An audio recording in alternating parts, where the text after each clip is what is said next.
Hello दोस्तों, स्वागत है आपका मेरे यूट्यूब चैनल परीक्षा प्लान में। तो चलिए आज की हिंदी की प्रैक्टिस को शुरू करते हैं और प्रश्नों पर आते हैं। पहला प्रश्न है भाषा। पहला विकल्प है जानने का अर्थ, उसका व्याकरण जानना है। दूसरा है सीखने सिखाने में पाठ्य पुस्तकों का विशेष महत्व होता है। तीसरा है जीवन की विभिन्न स्थितियों को साधती है और चौथा है व्याकरण पर ही आधारित होती है। तो भाषा जीवन की विभिन्न स्थितियों को साधती है, सी विकल्प इसमें सही है।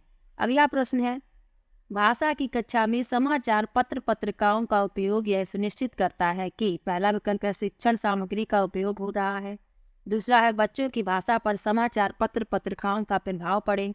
तीसरा है बच्चों को मुख्य शीर्षक याद है और चौथा है बच्चे प्रमाणित लेख समाचार आदि पर अपनी प्रतिक्रिया देने की क्षमता रखते हैं। तो इस प्रश्न के लिए डी विकल्प सही है, बच्चे प्रमाणित लेख समाचार पत्र आदि पर अपनी प्रतिक्रिया देने की क्षमता रखते हैं। अगला प्रश्न है सुलेखा जब तब बच्चों के साथ बातचीत करती रहती है, वह है पहला विकल्प है बच्चों को वाचाल बनाना चाहती है। दूसरा है सदैव बच्चों की परीक्षा ले रही है। तीसरा है समय नष्ट कर रही है और चौथा है बच्चों को भाषा अर्जित करने के लिए प्रवेश दे रही है। तो इस प्रश्न में डी विकल्प सही है, बच्चों को भाषा अर्जित करने के लिए प्रवेश दे रही है। अगला प्रश्न है सुमन बचपन से ही गुजराती बोल समझ लेती है, वह कभी विद्यालय नहीं जाती, यह उदाहरण है। पहला विकल्प है भाषा अर्जन का। दूसरा है सुमन की प्रतिभा का। तीसरा है भाषा सीखने का और चौथा है भाषा में पिछड़ेपन का। तो इस प्रश्न के लिए पहला विकल्प सही है, भाषा अर्जन का। अगला प्रश्न है भाषा में सतत और व्यापक मूल्यांकन का उद्देश्य है। पहला विकल्प है केवल बच्चों की कमियां जानना। दूसरा है केवल यह जानना कि बच्चों ने कितना सीखा है। तीसरा विकल्प है बच्चों को उत्तीर्ण अनुत्तीर्ण श्रेणी में रखना और चौथा है बच्चे द्वारा भाषा सीखने की प्रक्रिया को जानना और समझना। तो इस प्रश्न के लिए डी विकल्प सही है, बच्चों द्वारा भाषा सीखने की प्रक्रिया को जानना समझना।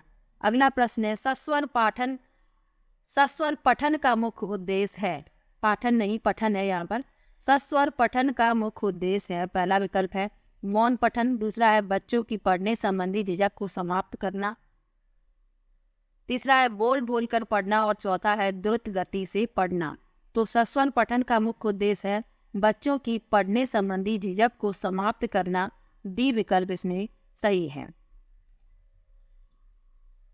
अगला प्रश्न है भाषा शिक्षण में कौन सा बिंदु सबसे कम महत्वपूर्ण है। पहला विकल्प है भाषाई अभ्यास। दूसरा है भाषिक प्रवेश। तीसरा है पाठ्य सामग्री और चौथा है परीक्षाएं। तो इस प्रश्न में सी विकल्प इसका उत्तर होगा, पाठ्य सामग्री सबसे कम महत्वपूर्ण है। सी विकल्प इसमें सही है। अगला प्रश्न है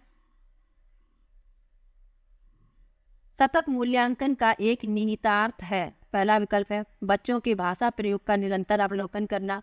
दूसरा है बच्चों के परीक्षा संबंधी भय को समाप्त करना। तीसरा है प्रतिदिन परीक्षाएं लेना और चौथा है हर महीने परीक्षाएं लेना।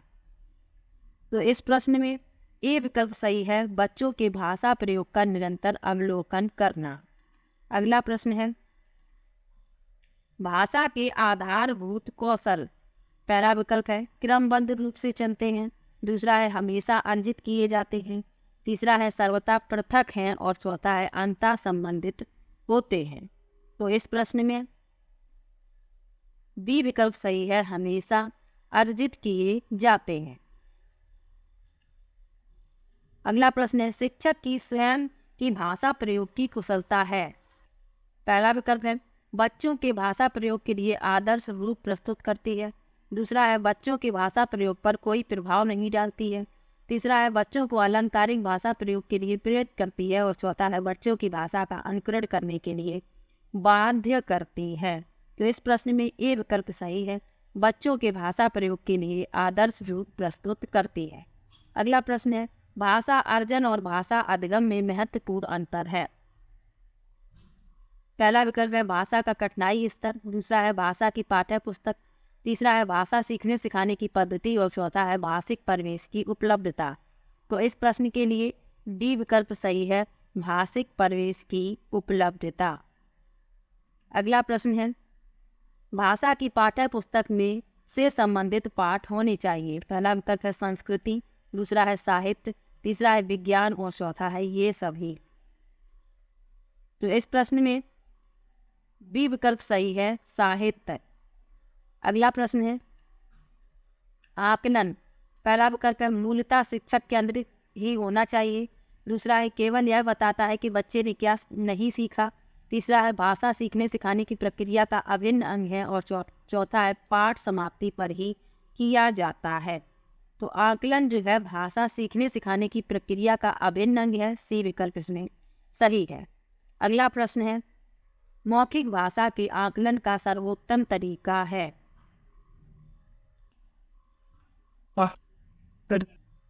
पहला विकल्प है किताब पढ़ना, दूसरा है अंताक्षरी, तीसरा है प्रश्नों के तयशुदा उत्तर देना और चौथा है अनुभव बांटना व बातचीत।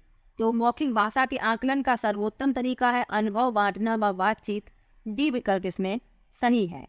अगला प्रश्न है स्वाभाविक अभिव्यक्ति, कल्पनाशील कौशल और सोच को विकसित करना। पहला विकल्प है भाषा शिक्षण को किसी प्रकार की दिशा नहीं देता, दूसरा है भाषा शिक्षण का एकमात्र उद्देश्य है, तीसरा है भाषा शिक्षण का उद्देश्य नहीं है और चौथा है भाषा शिक्षण का एक महत्वपूर्ण उद्देश्य है। तो इस प्रश्न के लिए डी विकल्प सही है, भाषा शिक्षण का एक महत्वपूर्ण उद्देश्य है।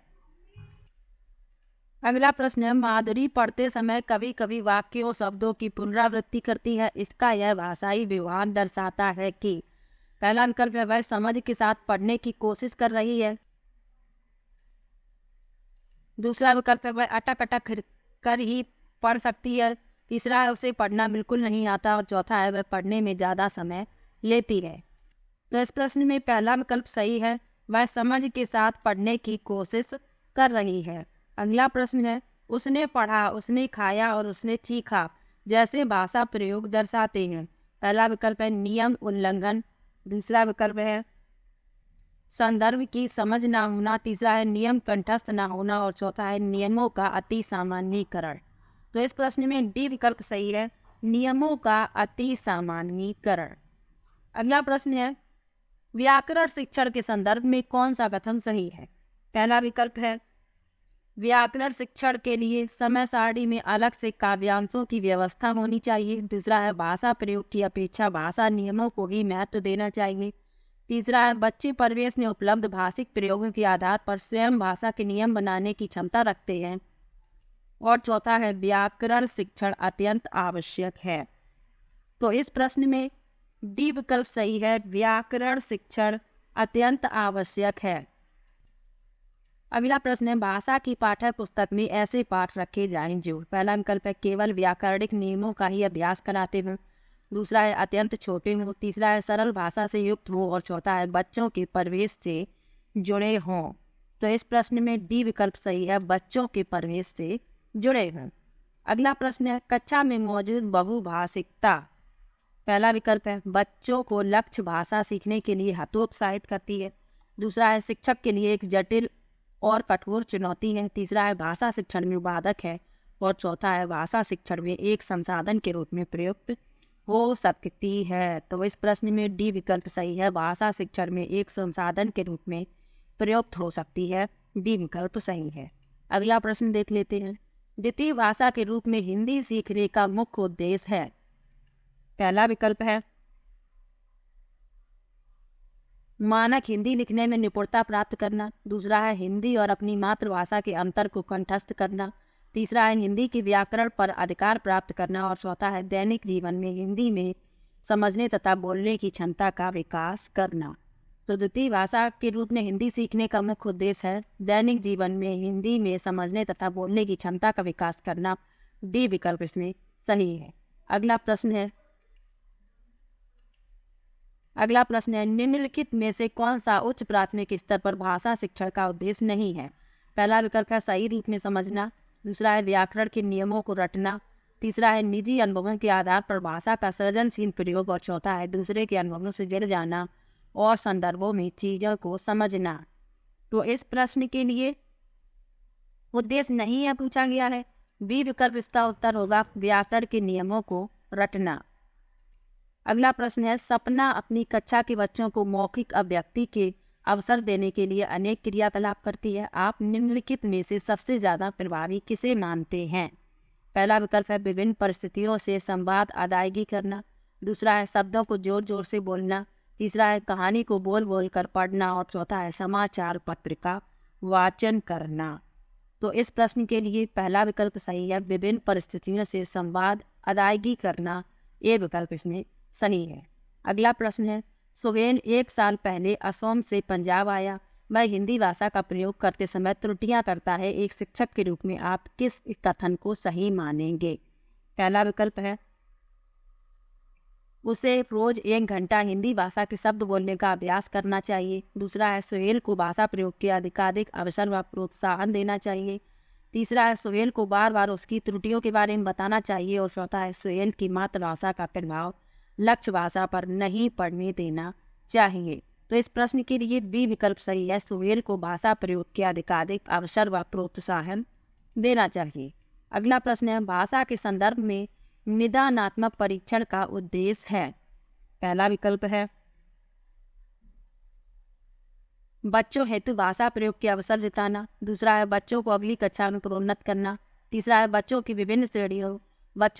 विभिन्न श्रेणियां बनाना और चौथा है बच्चों की भाषा प्रयोग संबंधी कठिनाइयों के संभावित कारणों की पहचान करना।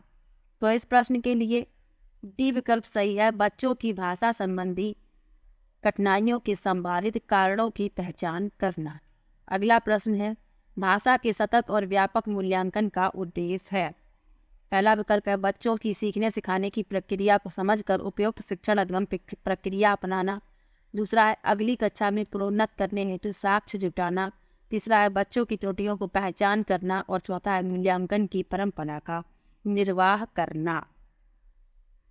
तो इस प्रश्न के लिए पहला विकल्प सही है, बच्चों की सीखने की प्रक्रिया को समझकर उपयुक्त शिक्षण अधिगम प्रक्रिया अपनाना। अगला प्रश्न है, उपचारात्मक शिक्षण की सफलता मुख्यतः निर्भर करती है। पहला विकल्प है बच्चों की समाज सांस्कृतिक पृष्ठभूमि पर, दूसरा है बच्चों की भाषागत त्रुटियों की सूची बनाने पर, तीसरा है समस्याओं की पहचान पर और चौथा है समस्याओं के कारणों की सही पहचान पर।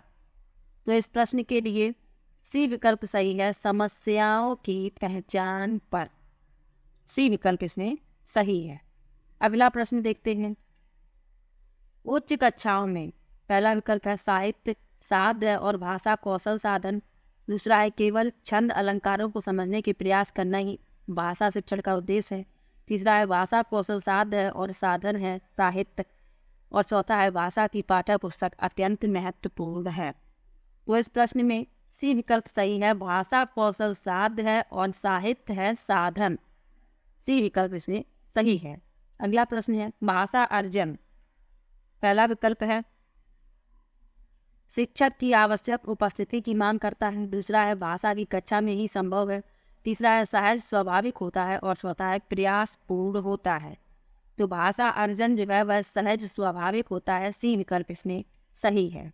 अगला प्रश्न है उच्च प्राथमिक स्तर पर भाषा शिक्षण की प्रक्रिया में सबसे अधिक महत्वपूर्ण है।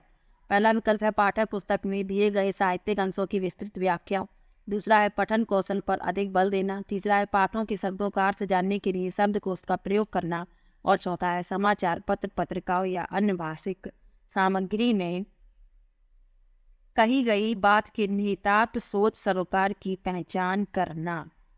इसमें ये वाला विकल्प जो है वह आधा लिख पाया है, तो इसमें डी विकल्प सही है। इसको पढ़कर बता दे रहे हैं, समाचार पत्र पत्रिकाओं या अन्य भाषिक सामग्री में कही गई बात के निहितार्थ सोच सरोकार की पहचान करना। डी विकल्प इसमें सही है। तो वीडियो कैसा लगा कमेंट बॉक्स में ज़रूर बताइएगा। वीडियो को लाइक, चैनल को सब्सक्राइब करना मत भूलिएगा। मिलते हैं एक और नई वीडियो के साथ, तब तक के लिए बाय बाय। और हाँ, SST की प्रैक्टिस भी आप देख सकते हैं। CDP के महत्वपूर्ण 300 प्रश्नों की वीडियो आई है, उस वीडियो को भी आप देख सकते हैं।